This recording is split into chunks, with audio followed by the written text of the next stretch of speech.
ये अगर कानून बन जाएगा, उत्तर प्रदेश में 1,21,000 वक्फ की प्रॉपर्टीज हैं, 1,12,000 के पास कागज ही नहीं है। वक्फ का यूजर खत्म हो गया तो जायदादें कौन लेगा? लीगल उसके ऊपर इख्तियारी नहीं होगा, कोई भी घुस जाएगा। वक्फ बोर्ड की प्रॉपर्टी है ये, दावा झूठ फैलाओगे। वक्फ बोर्ड की प्रॉपर्टी है ये, दावा झूठ फैलाओगे।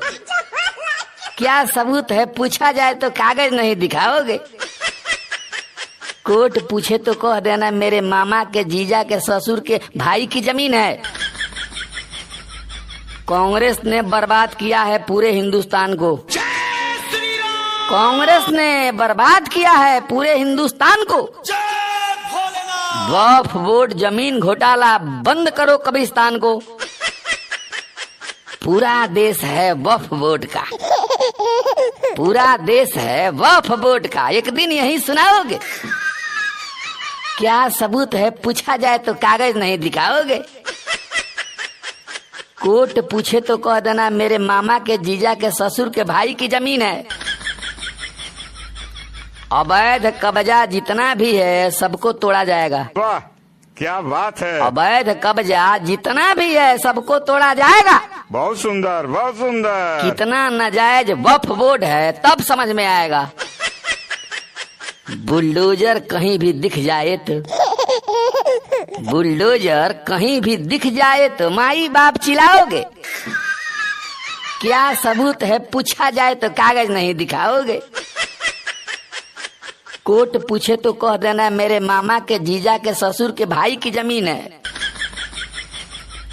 पास नहीं है कोई कागज तो हड़पी हुई जमीन है।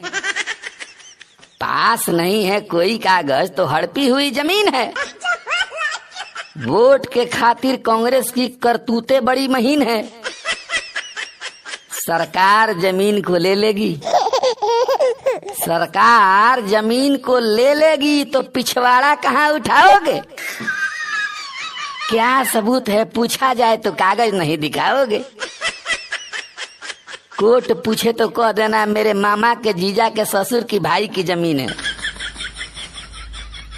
झूठ तो हरदम झूठ होता है, एक दिन बाहर आएगा। झूठ तो हरदम झूठ होता है, एक दिन बाहर आएगा। ओबीसी एसटी एससी में वही जमीन बटाएगा। दूसरों की जमीन पर बोलो, दूसरों की जमीन पर बोलो, कब तक धाक जमाओगे। क्या सबूत है पूछा जाए तो कागज नहीं दिखाओगे। कोर्ट पूछे तो कह देना मेरे मामा के जीजा के ससुर की भाई की जमीन है।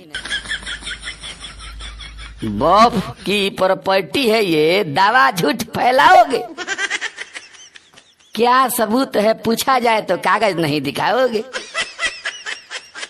कोर्ट पूछे तो कह देना मेरे मामा के जीजा के ससुर की भाई की जमीन है।